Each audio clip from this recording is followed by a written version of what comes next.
오늘은 무엇을 기대하며 환호하시렵니까? 라는 제목으로 말씀을 살펴보고자 합니다. 말씀을 같이 보실까요? 형제들아, 내 마음에 원하는 바와 하나님께 구하는 바는 이스라엘을 위함이니 곧 그들로 구원을 받게 함이라. 말씀을 통해 무엇을 깨닫게 되십니까? 로마서의 저자는 로마서의 수신자를 형제로 칭하고 있음을 깨닫게 되십니까? 로마서의 저자는 로마서의 수신자를 형제로 부르고 있음을 깨닫게 되시냐는 겁니다. 그렇다면 이것은 무엇과 닮아 있는 겁니까? 야고보서의 저자인 야고보가 야고보서의 수신자를 형제로 칭하고 있는 것과 닮아 있는 겁니다. 그렇다면 묻지 않을 수 없지요. 야고보서의 저자인 야고보는 어째서 야고보서의 수신자를 형제라고 불렀습니까? 어째서 형제라고 칭했냐는 겁니다. 말씀을 보니까 하나님과 주 예수 그리스도의 종 야고보는 흩어져 있는 12지파에게 문안하노라 라고 되어 있어요. 이는 무엇을 나타내는 겁니까? 야고보서의 수신자는 혈통적으로나 신앙적으로나 야고보서의 저자인 야고보와 형제로 부를 수 있는 관계였기 때문입니다. 즉 야고보서의 수신자는 야고보처럼 유대인이면서 동시에 기독교인이었다는 거죠. 그렇다면 우리들은 무엇을 살펴보아야 합니까? 로마서의 저자가 로마서의 수신자를 형제로 부른 이유를 알기 위해 무엇을 살펴보아야 하냐는 겁니다. 로마서의 저자와 로마서의 수신자가 누구인지를 살펴보아야 합니다. 이를 위해 말씀을 같이 보실까요? 예수 그리스도의 종 바울은 사도로 부르심을 받아 하나님의 복음을 위하여 택정함을 입었으니 이 복음은 하나님이 선지자들을 통하여 그의 아들에 관하여 성경에 미리 약속하신 것이라. 그의 아들에 관하여 말하면 육신으로는 다윗의 혈통으로 나셨고 성결의 영으로는 죽은 자들 가운데서 부활하사 능력으로 하느님의 아들로 선포되셨으니 곧 우리 주 예수 그리스도시니라. 그로 말미암아 우리가 은혜와 사도의 직분을 받아 그의 이름을 위하여 모든 이방인 중에서 믿어 순종하게 하나니 너희도 그들 중에서 예수 그리스도의 것으로 부르심을 받은 자니라. 로마에서 하나님의 사랑하심을 받고 성도로 부르심을 받은 모든 자에게 하나님 우리 아버지와 주 예수 그리스도로부터 은혜와 평강이 있기를 원하노라. 말씀을 통해 무엇을 깨닫게 되십니까? 로마서의 저자가 누구인지, 로마서의 수신자가 누구인지 깨닫게 되십니까? 말씀을 다시 보세요. 로마서의 저자는 누구입니까? 유대인이면서 동시에 기독교인이었던 바울입니다. 예수 그리스도의 종 바울이 로마서를 기록했다라는 것이지요. 이는 무엇을 나타내는 겁니까? 야고보서의 저자인 야고보처럼 로마서의 저자는 유대인이면서 동시에 기독교인이었다는 겁니다. 그렇다면 우리들은 무엇을 예상할 수 있는 거죠? 로마서의 수신자 역시 야고보서의 수신자처럼 유대인이면서 동시에 기독교인임을 예상할 수 있는 겁니다. 즉 로마서의 저자와 수신자가 같은 혈통과 같은 신앙 안에 있었을 것이라는 예상을 할 수가 있다는 거죠. 과연 그러한지 말씀을 다시 보겠습니다. 예수 그리스도의 종 바울은 사도로 부르심을 받아 하나님의 복음을 위하여 택정함을 입었으니 이 복음은 하나님이 선지자들을 통하여 그의 아들에 관하여 성경에 미리 약속하신 것이라. 그의 아들에 관하여 말하면 육신으로는 다윗의 혈통에서 나셨고 성결의 영으로는 죽은 자들 가운데서 부활하사 능력으로 하나님의 아들로 선포되셨으니 곧 우리 주 예수 그리스도시니라. 말씀은 무엇을 나타낸 겁니까? 로마서의 저자인 바울이 하나님의 복음을 위하여 하나님께 사도로 부르심을 받았다는 겁니다. 하나님의 그 기쁘신 뜻을 따라 그가 사도로 택하심을 받았다는 거죠. 그것이 1절의 내용인 겁니다. 그러면 2절부터 4절까지의 내용은 무엇인 겁니까? 하나님의 복음이 무엇인지 그 복음의 내용을 설명한 겁니다. 따라서 우리들은 이것만 가지고는 4절까지의 내용만 가지고는 로마서의 수신자가 누구인지 알 수 없습니다. 그런데 이어지는 말씀을 보세요. 그로 말미암아 우리가 은혜와 사도의 직분을 받아 그의 이름을 위하여 모든 이방인 중에서 믿어 순종하게 하나니. 이는 무엇을 나타낸 겁니까?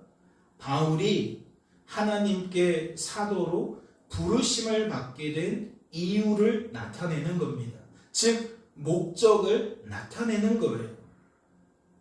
다시 말해 사도 바울은 이방인에게 하나님의 복음을 증거해서 그들이 복음을 믿고 복음에 순종하도록 만들기 위해 부르심을 받았다는 것이지요. 바울은 이방인의 사도로 부르심을 받았다는 겁니다. 하지만 말씀을 보니까 그것이 전부가 아니에요. 말씀은 이방인의 사도로 부르심을 받은 자를 어떻게 소개하고 있습니까? 우리라고 소개하고 있습니다. 이는 무엇을 나타낸 거죠? 바울만 유일하게 이방인의 사도로 부르심을 받은 것이 아니라는 거예요. 바울 외에도 이방인의 사도로 부르심을 받은 자들이 많다는 거죠. 그렇다면 우리들은 이러한 내용을 통해 무엇을 연상할 수 있는 겁니까? 로마서의 수신자가 이방인일 수도 있겠다는 연상을 할 수가 있는 겁니다. 즉 이방인의 사도로 부르심을 받은 바울을 통해 복음을 듣게 되었거나 바울처럼 이방인의 사도로 부르심을 받은 누군가를 통해 복음을 듣게 된 이방인일 수도 있겠다는 연상을 할 수가 있다는 거죠. 이어지는 말씀을 보세요. 너희도 그들 중에서 예수 그리스도의 것으로 부르심을 받은 자입니다. 말씀을 통해 무엇을 깨닫게 되십니까? 조금 전에 말씀을 통해 우리들이 연상한 것이 옳았다는 것을 깨닫게 되십니까? 5절 말씀을 통해 우리들이 연상한 것이 맞구나라는 생각을 갖게 되시냐는 거예요. 즉 로마서의 수신자는 그것이 바울이든 바울이 아니든 누구에 의해서? 이방인의 사도에 의해서 무엇을 들어요? 하나님의 복음을 들어요. 그런데 그들은 누구예요? 이방인의 사도에게 복음을 듣게 된 그들이 누구냐고요? 이방인인 거죠. 이방인인데 이방인의 사도에게 복음을 듣게 되어서 그 복음을 믿고 그 복음에 순종하게 된 사람들이라는 얘기입니다. 이해가 되셨어요? 5절 말씀을 통해 우리들이 연상한 것이 6절 말씀을 보니까 더욱 뚜렷해지고 있어요. 그것이 맞구나 라는 생각을 우리들이 갖게 만들고 있다는 거죠. 그렇다면 이어지는 말씀도 보세요. 이는 무엇을 나타내는 겁니까? 로마에서 하나님의 사랑하심을 받고 로마에서 성도로 부르심을 받은 모든 자에게 하나님 우리 아버지와 주 예수 그리스도로부터 은혜와 평강이 있기를 원하노라. 무엇이 보강되고 있는 거죠? 6절 말씀을 보면 로마서의 수신자가 이방인의 사도에 의해서 복음을 듣고 믿고 순종하게 된 이방인이라는 것을 알 수가 있는데 7절 말씀을 보니까 그냥 모든 나라의 모든 이방인들이 아니라 어디에 살고 있었던? 로마에 살고 있었던, 바로 로마에 살고 있다가 이방인의 사도에게 복음을 듣고 그 복음을 믿고 그 복음에 순종하게 된 이방인들을 가리키고 있음을 우리가 알 수가 있는 겁니다. 다시 말해 로마에 거주하던 이방인들 중에서 하나님의 그 기쁘신 뜻을 따라 예수 그리스도의 것으로 부르심을 받게 된 사람들이라는 거죠. 로마에 거주하던 이방인들 중에서 하나님의 그 큰 사랑을 인하여 성도로 부르심을 받게 된 모든 사람들을 로마서의 수신자로 볼 수 있다는 겁니다. 다시 말씀을 정리해요. 로마서의 저자는 누구입니까? 유대인이면서 동시에 기독교인이었던 바울입니다. 그렇다면 로마서의 수신자는 누구입니까? 이방인이면서 동시에 기독교인이었던 사람들입니다. 그렇다면 야고보서와는 조금 차이가 나는 거죠. 야고보서의 저자와 수신자는 같은 혈통과 같은 민족을 가지고 있었습니다. 그래서 형제라는 의미에는 혈통적으로도 형제라는 의미가 되는 것이고 신앙 안에서도 형제가 되는 겁니다. 그런데 지금까지 우리가 논의해 본 것을 통해 알 수 있는 것은 무엇인 거죠? 야고보서의 저자와 수신자와 다르게 로마서의 저자와 수신자는 혈통적으로는 형제라 부를 수 없지만 신앙적으로는 형제라 부를 수 있다라는 겁니다. 그렇다면 이 말씀은 어떠한 의미가 되는 겁니까? 로마서의 저자인 바울이 로마서의 수신자를 형제로 부른 것은 그들이 우리 구주 예수 그리스도를 나의 주 나의 하나님으로 영접한 성도이기 때문이라는 겁니다. 즉 주를 믿는 믿음 안에서 형제됨을 의미한다는 거죠. 이해가 되셨습니까? 우리들은 지금 로마서 10장 1절에 형제라는 그 말이 담고 있는 것이 무엇일까라는 것을 이렇게 찾아볼 수 있었던 겁니다. 그렇다면 이것에 근거하여 이 말씀의 내용은 무엇으로 추정할 수 있는 겁니까? 비유대인인 기독교인을 향해, 즉 이방 기독교인을 향해 유대인이었던 사도 바울이 유대인을 향한 자신의 간절한 마음을 피력하고 있는 게 되는 겁니다. 이해가 되세요? 상황적으로 보니까 지금 이 말씀의 형제로 일컬어지는 사람은 유대인이 아니었다는 거예요. 그런데 바울이 유대인이잖아요. 그런데 그 유대인인 바울이 비유대인을 향해 뭐라고 말하고 있다고요? 나는 이스라엘을 향해 이러한 간절한 마음이 있어. 나는 그들이 반드시 구원을 받기를 바래. 라는 그 자신의 속내를 피력하고 있다는 거죠. 그렇다면 이것은 어떠한 상황이라고 말할 수 있는 거죠? 굳이 하지 않아도 될 말을 하고 있는 상황이라고 말할 수 있는 겁니다. 내가 유대인이고 듣는 사람이 유대인이라면 이 말을 해도 되죠. 내가 당신들을 얼마나 사랑하는지 당신들이 아셨으면 좋겠습니다 라는 뜻에서 한 말이니까 성립이 된다는 거예요. 그런데 지금 이 상황은 맞지가 않는 거죠. 자신은 유대인이지만 지금 수신자는 비유대인이잖아요. 그러니까 굳이 비유대인에게 나는 유대인을 이렇게 특별히 아낍니다 라는 말을 할 필요가 없다라는 이야기입니다. 하지만 말씀을 보면 바울은 어떻게 한 거죠? 그럼에도 불구하고 나의 간절한 바람은, 나의 간절한 기도 제목은 이스라엘이 구원받는 것이라고 그들에게 피력한 겁니다. 비유대인이었던 그들에게 피력했다라는 거죠. 그렇다면 우리들은 이 일을 어떻게 여겨야 합니까?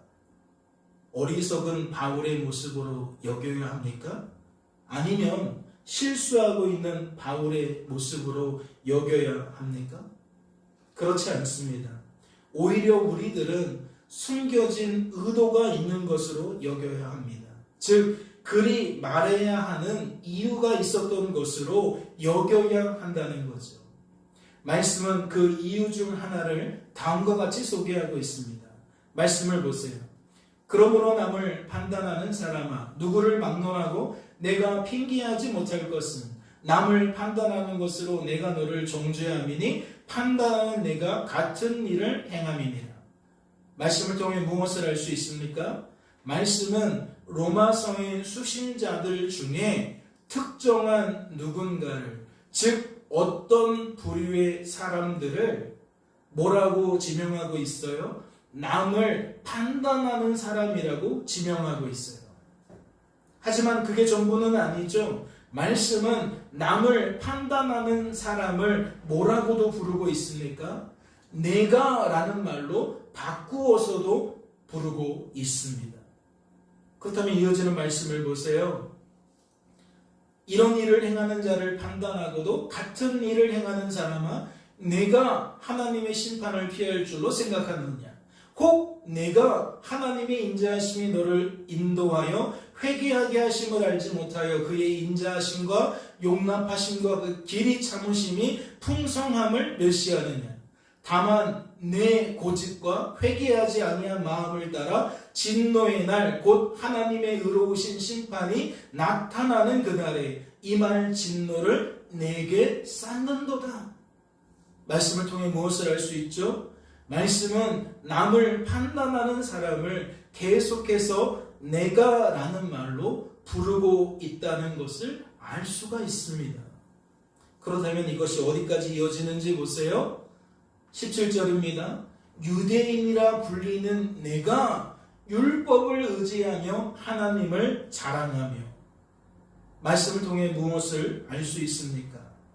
남을 판단하는 사람이, 즉 내가 라고 불리우는 로마서의 수신자가 누구임을 알 수 있어요? 유대인임을 알 수 있어요. 그렇다면 이것은 어떠한 의미가 되는 겁니까? 로마서 1장 1절 말씀에 비추어 생각해 볼 때 로마서의 수신자들 중에는 로마서의 저자인 바울처럼 유대인이면서 동시에 기독교인이었던 사람들도 있었다는 것을 의미하는 겁니다. 이해가 되시죠? 모든 사람들이 이방 기독교인들은 아니었다는 거예요. 그들 중에는 누구도 포함되어 있었다? 유대 기독교인들도 포함되어 있었다. 즉 유대인이면서 동시에 기독교인이었던 사람들이 포함되어 있었다. 그렇다면 5절과 6절 말씀에 비추어 생각해 본다면 우리는 무엇을 파악할 수 있죠? 비록 그 수가 이방 기독교인에 비해서 극히 소수일지라도 로마서의 수신자들 중에는 유대 기독교인이 있었다는 것을 파악할 수가 있는 겁니다. 즉 다시 말씀을 드려요. 로마서 1장 1절 말씀에 비추어 본다면 유대인 기독교인이 그 공동체 안에 포함되어 있었다는 것을 우리들이 알 수가 있다는 것이고 5절과 6절 말씀을 통해서 우리가 파악할 수 있는 것은 그 수가 이방 기독교인에 비해 매우 적었다는 것을 알 수가 있다는 겁니다. 그렇다면 이 말씀은 어떠한 의미가 되는 겁니까? 조금 전에 우리들은 이 형제를 누구라고만 생각했죠? 이방 기독교인이라고만 생각했습니다.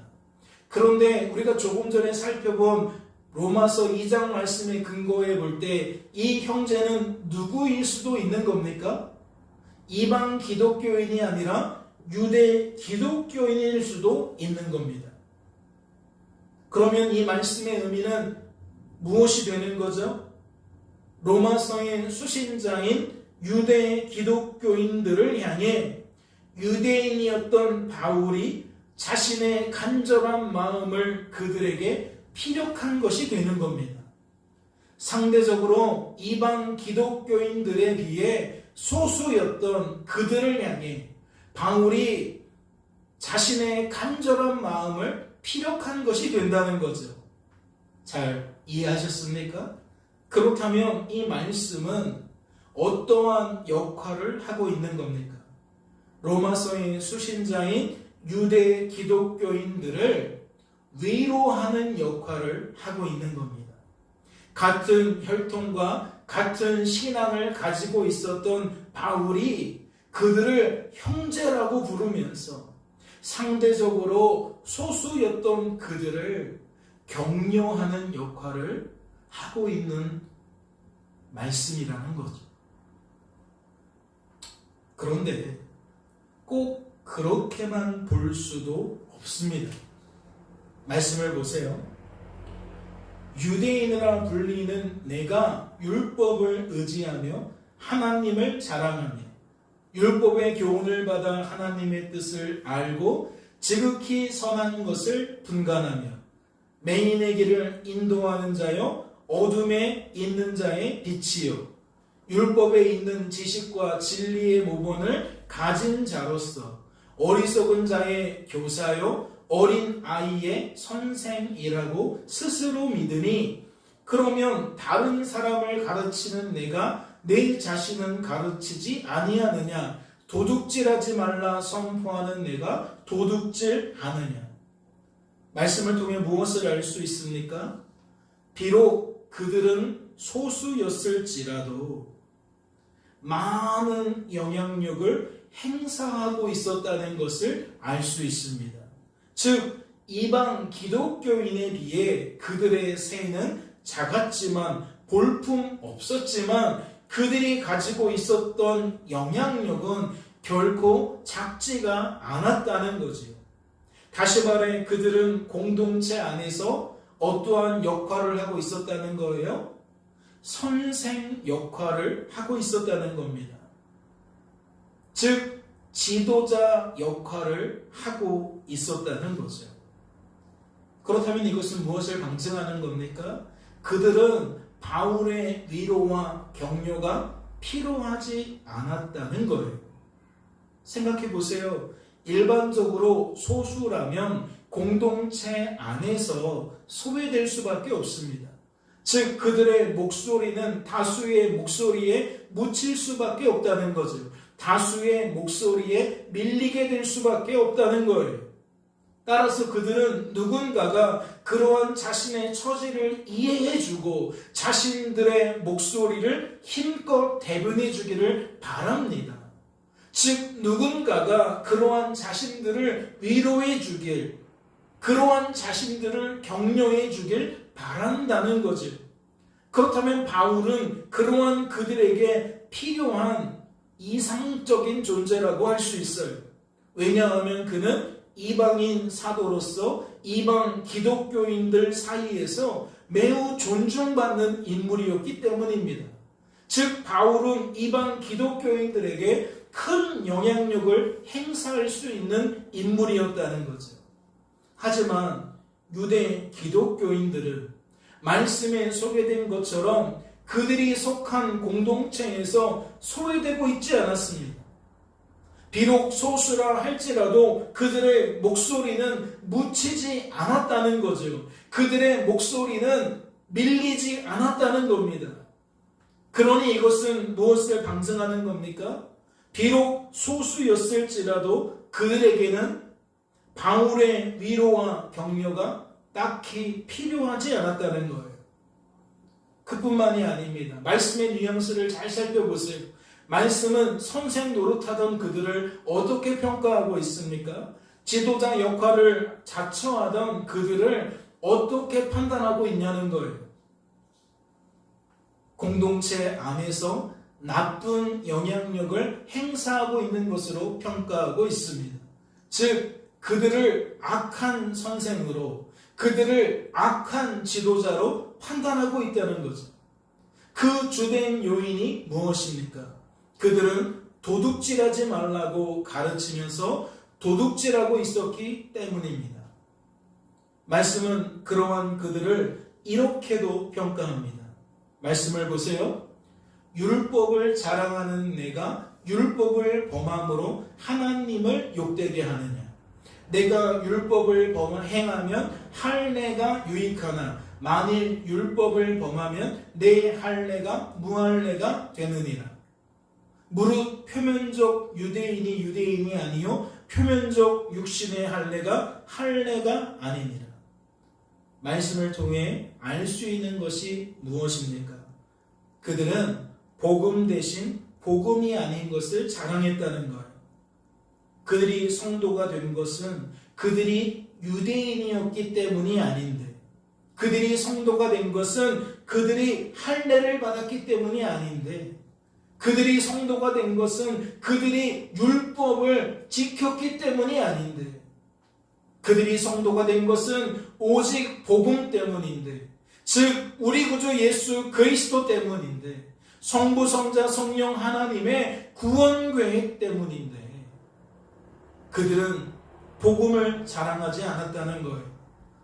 복음 대신 복음이 아닌 것을 자랑했다는 거죠.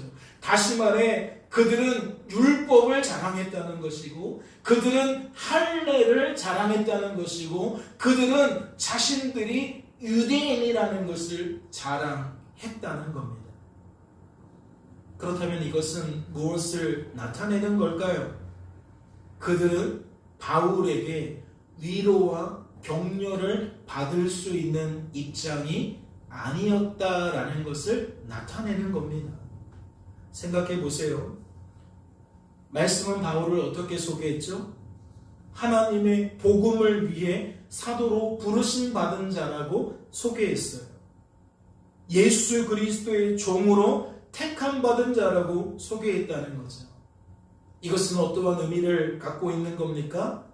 그는 하나님 때문에 복음을 자랑하는 자가 되었다는 거예요.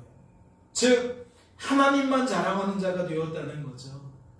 인생의 주관자와 구원자는 오직 하나님이심을 그가 복음을 통해 깨닫고, 복음만 나타내는, 복음만 힘써 높이는 사람이 되었다는 거예요. 그런데 유대 기독교인들은 무엇을 자랑하고 있는 거죠? 바울은 오직 복음만 자랑하고 있는데, 유대 기독교인은 복음이 아닌 것을 자랑하고 있었던 거예요. 그러니 이것은 무엇을 방증하는 겁니까?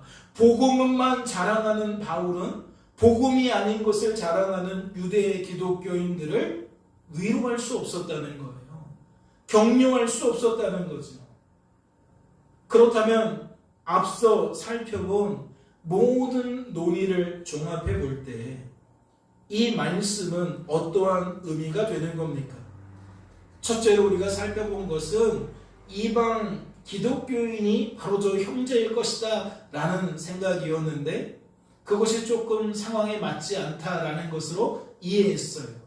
그리고 두 번째는 저 형제라는 것이 비록 소수였지만 유대 기독교인을 나타내는 것일 것이다 라고 생각했는데, 그것도 약간 상황에 맞지 않다라는 것을 확인하게 되었어요. 그렇다면 다시 여쭈어요. 우리들이 지금까지 살펴본 모든 논의를 종합해 볼 때 이 말씀은 어떠한 의미가 되는 겁니까? 우선 말씀에 소개된 형제는 유대 기독교인이 아니라 이방 기독교인을 칭하는 것으로 보아야 합니다. 다만 모든 이방 기독교인을 칭한다라고 보기보다는 바울처럼 복음만 자랑하는, 복음을 자랑하는 이방 기독교인을 칭하는 것으로 보아야 한다는 것이지요. 이해가 되셨어요? 새로운 개념이 등장한 겁니다. 첫째는 모든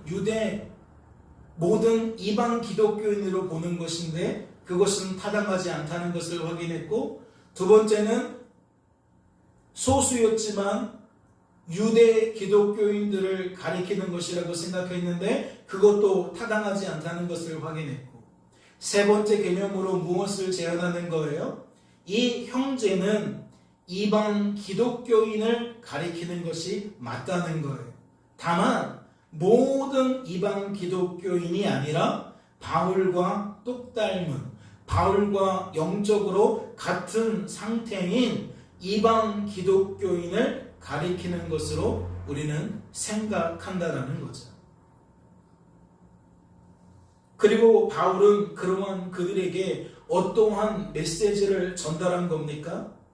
복음 대신 복음이 아닌 것을 자랑하고 있었던 유대 기독교인이 구원받기를 바라는 간절한 마음을 전달한 것으로 보아야 합니다.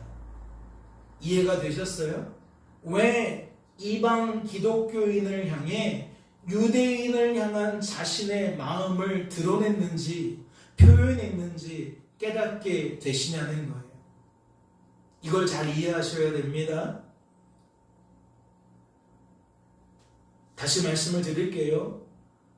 로마서 10장 1절 말씀에서 소개된 저 형제는 누구로 보아야 마땅하다고요?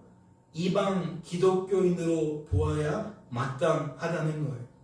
다만 어떤 이방 기독교인이요? 바울처럼 복음만 자랑하는, 복음을 자랑하는 영적인 상태에 있었던 이방 기독교인을 칭하는 것으로 보아야 한다는 거죠. 그래서 말씀의 논점은 어떠한 의미가 된다는 거예요? 바울은 그러한 이방 기독교인들에게 복음 대신 복음이 아닌 것을 자랑하고 있었던 유대 기독교인을 구원받기를 바라는 간절한 마음을 전달한 것으로 보아야 한다는 거예요. 즉 그들이 바울처럼 형제라고 일컬어지는 이방 기독교인처럼 복음만 자랑하게 되기를 바라는 간절한 마음을 그들에게 전달한 것으로 보아야 한다는 거죠. 그렇다면 말씀에 소개된 이스라엘은 누구까지 포함할 수 있는 겁니까? 아직 유대교인이었던 유대인까지 포함하고 있는 것으로 보아야 합니다. 아직 우리 구주 예수 그리스도를 나의 주 나의 하나님으로 영접하지 못하고 있었던 유대인까지 포함하고 있는 것으로 보아야 한다는 거죠. 하지만 그것이 전부라 할 수는 없어요. 누가 소외될 수 있으니까요. 이방 기독교인 중에서 유대 기독교인처럼 복음이 아닌 것을 자랑하는 자들도 있으니까 그들도 포함시켜야 한다는 거예요. 즉 말씀은 이스라엘로 대변하고 있지만 저 이스라엘에는 세 그룹이 들어갈 수 있다는 거죠. 첫째, 아직까지 유대교를 믿고 있는 유대인, 그들이 이스라엘이라는 거예요. 그리고 두 번째는 유대인이면서 이제 기독교인으로 개종을 했는데 그의 영적인 상태는 기독교인이지 않는 과거의 모습으로 살아가고 있는, 마치 비기독교인처럼 살아가는, 비기독교인처럼 말하고 행동하는 유대 기독교인을 포함하고 있는 것으로 보아야 한다는 거예요. 그리고 세 번째는 어떠한 그룹도 포함될 수 있다? 이방 기독교인이어도 그들과 다를 바 없는 사람들을 포함하고 있다. 즉 부류는 세 부류이지만 그들의 나타내는 성격은 동일하다는 거죠. 그렇다면 말씀에 소개된 구원은 어떠한 의미로서의 구원일 수 있는 겁니까? 이 또한 세 가지 형태의 구원일 수 있는 겁니다. 첫 번째는 비성도가, 즉 성도가 아닌 자가 성도로 세워지는 의미로서의 구원일 수 있는 겁니다. 이는 누가 해당됩니까?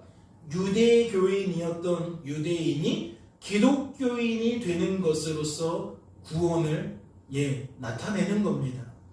두 번째는 성도가 성도로 보존되는 의미로서의 구원을 나타내는 겁니다. 이것은 누가 해당되는 거지요? 복음을 자랑하고 있었던 이방 기독교인이 계속해서 기독교인으로 보존되는 것을 나타내는 겁니다. 그리고 세 번째 어떠한 것이 있어요? 성도가 성도다워지는 의미로서의 구원일 수 있는 거예요. 즉 복음이 아닌 것을 자랑하던 유대 기독교인과 이방 기독교인이 복음을 자랑하는 자가 되는 것으로서의 구원을 말할 수 있다는 거죠. 즉 기독교인다워지는 것을 말할 수 있다는 거예요. 이해가 되셨습니까? 이스라엘이 포함하고 있는 것이 세 그룹이기 때문에 구원도 세 종류로 구분지어서 생각해 볼 수 있다는 거예요. 첫째 그룹은 누구를 향한? 유대교인이었던 유대인들을 향한. 두 번째는 무엇이죠? 기독교인인 것은 맞는데 기독교인답지 못한 사람들. 그리고 세 번째는 무엇입니까? 기독교인으로서 기독교인다운 사람들이 계속해서 기독교인다운 모습으로 유지되어지는 것으로서, 즉 세 가지가 나타난다는 거죠. 이것을 간단하게 설명하자면 비성도가 성도가 되어지는 것으로서의 구원과 성도가 성도로 보존되는 의미로서의 구원과 성도가 성도다워지는 의미로서의 구원이다라고 표현할 수가 있는 겁니다. 그렇다면 말씀을 보세요. 내가 증언하노니 그들이 하나님께 열심히 있으나 올바른 지식을 따른 것이 아니니라. 그렇다면 이 말씀은 어떻게 해석할 수 있는 거죠? 우선 말씀에 소개된 그들은 복음 대신 복음이 아닌 것을 자랑하는 기독교인을 가리키는 것으로 해석할 수 있는 겁니다. 즉 복음이 아닌 것을 자랑하는 유대 기독교인과 이방 기독교인을 가리킨다는 거죠. 하지만 그것이 전부는 아니라고 했습니다. 말씀에 소개된 그들은 어떠한 자들도 포함시키는 거예요. 복음 대신 복음이 아닌 것을 자랑하는 유대교인도 포함되는 거예요. 즉 앞서 살펴보았던 세 그룹이 10장 2절에서 표현되어지고 있는 그들의 모두 포함된다는 거죠. 말씀은 이러한 사람들의 공통점을 어떻게 소개했습니까? 첫째, 하나님께 열심히 있다고 소개했습니다. 둘째, 올바른 지식을 따르지 않는다고 소개했습니다. 이어지는 말씀을 보세요. 하나님의 의를 모르고 자기 의를 세우려고 힘써 하나님의 의에 복종하지 아니하였느니라. 그렇다면 이 말씀을 통해 성도된 우리들은 무엇을 알 수 있는 겁니까?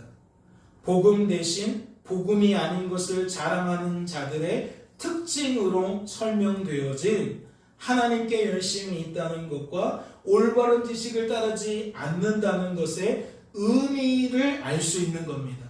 즉 3절 말씀을 통해 2절 말씀의 의미를 알 수 있다는 거죠. 말씀을 보니까 무엇을 나타냅니까?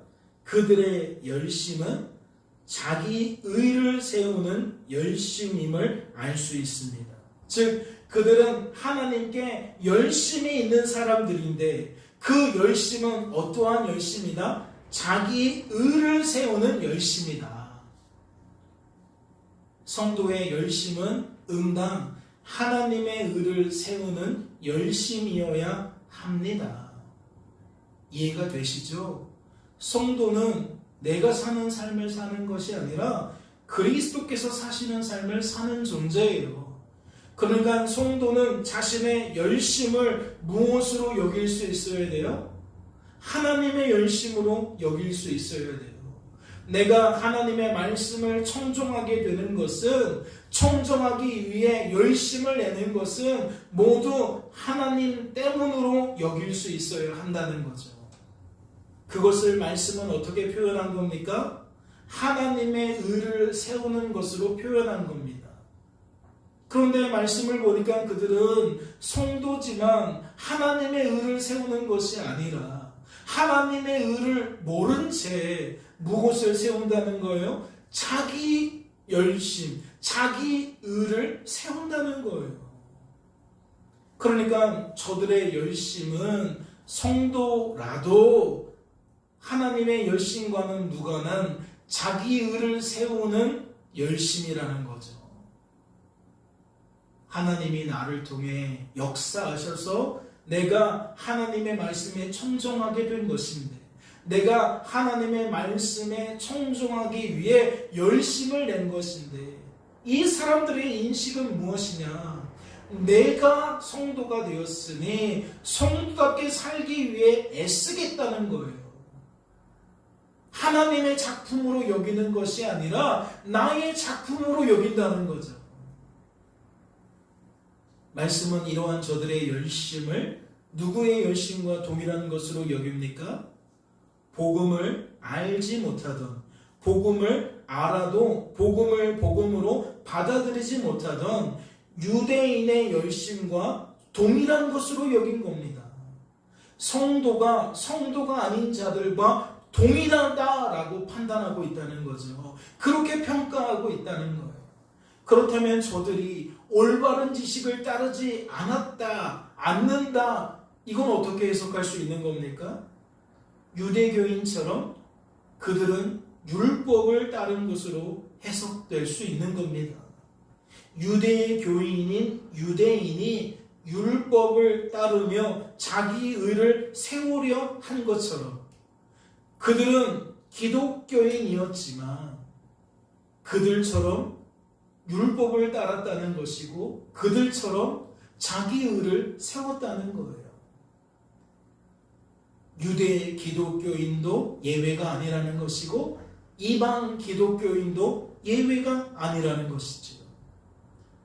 즉 기독교인이 기독교인다움을 상실하고 유대교인처럼 말하고 행동했다는 거예요. 말씀을 보세요. 말씀은 이러한 저들을 어떻게 평가했습니까?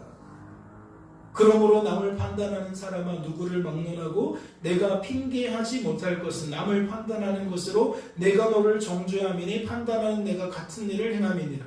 이런 일을 행하는 자에게 하나님의 심판이 진리대로 되는 줄 우리가 아노라. 이런 일을 행하는 자를 판단하고도 같은 일을 행하는 사람아 내가 하나님의 심판을 피할 줄로 생각하느냐?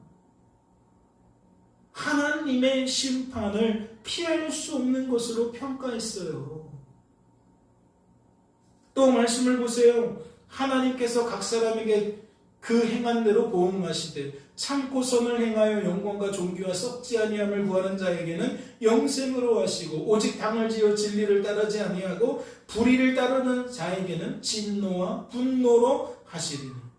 무엇을 나타내는 거죠? 복음을 따르지 않는다면 결국 영생을 얻지 못한다는 것이고 결국 하나님의 진노와 분노를 얻게 되는 것으로 평가하는 겁니다. 또 말씀을 보세요.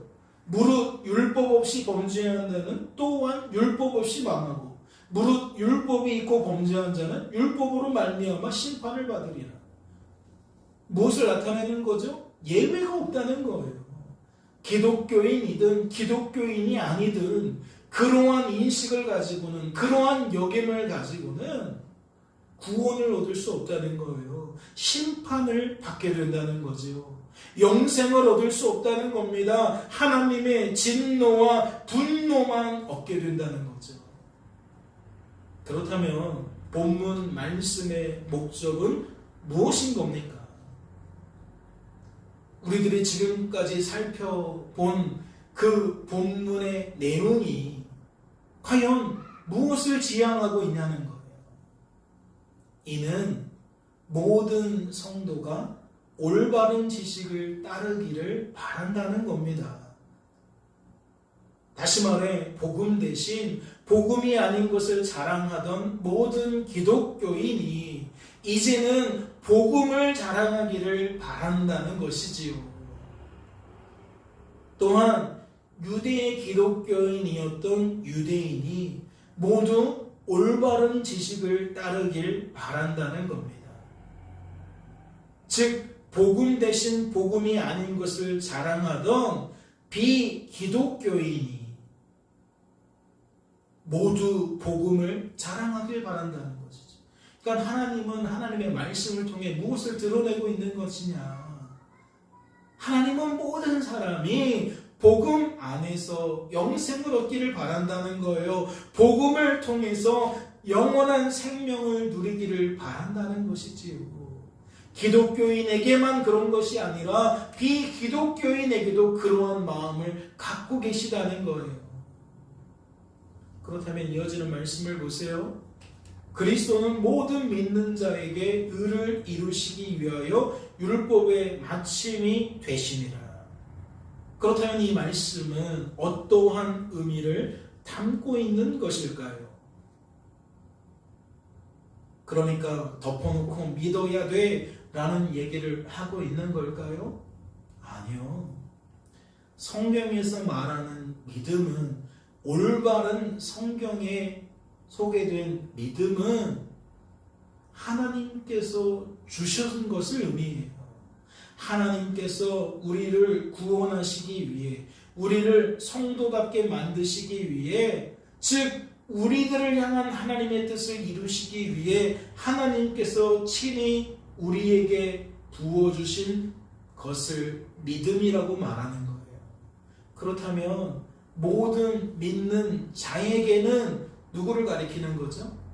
하나님 때문에 믿게 되어진 모든 사람들을 가리키는 거예요.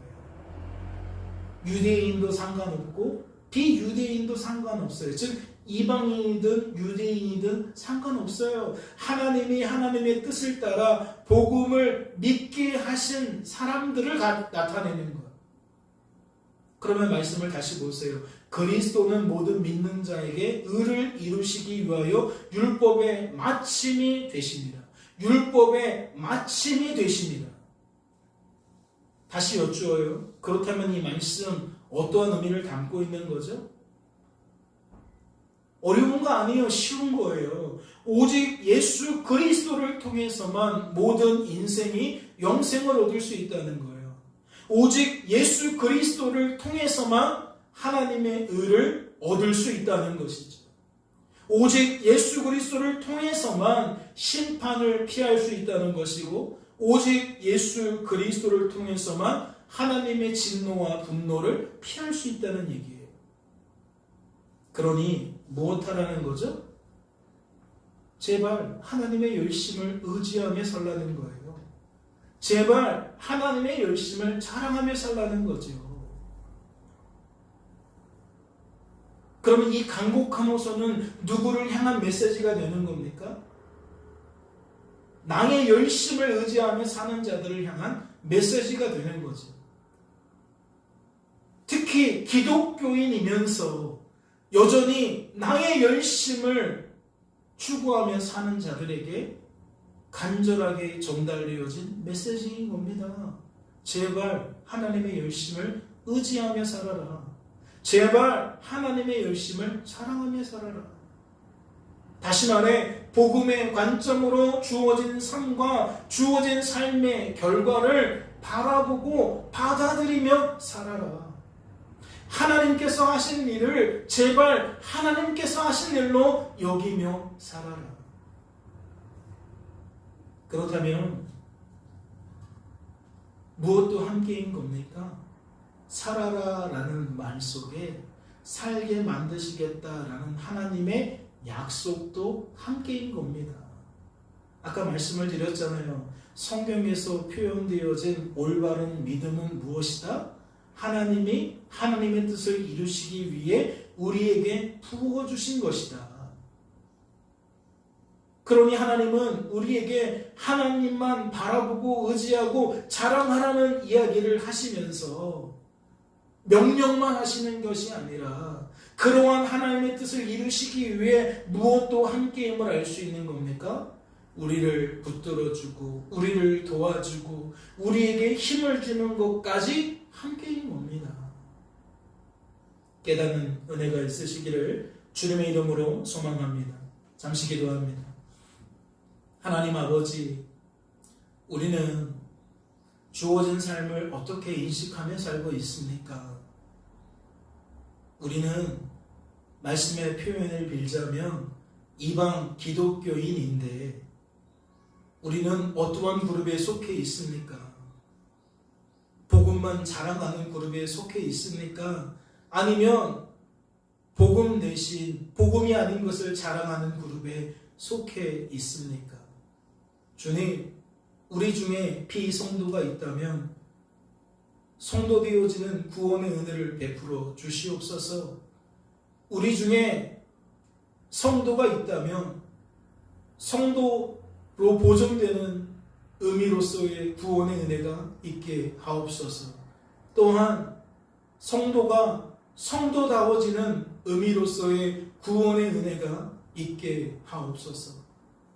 우리의 상황과 형편에 맞는 그 은혜를 허락하여 주셔서 우리들이 하나님만 자랑하고 하나님만 의지하고 하나님만 바라보는 삶을 살아갈 수 있게 하옵소서. 오직 복음만 자랑하는 삶을 살아갈 수 있게 하옵소서. 주께서 우리를 붙들어 주실 줄로 믿고 감사드리며 이 모든 말씀 우리를 죄에서 구원하신 예수님의 이름으로 기도하옵나이다. 아멘.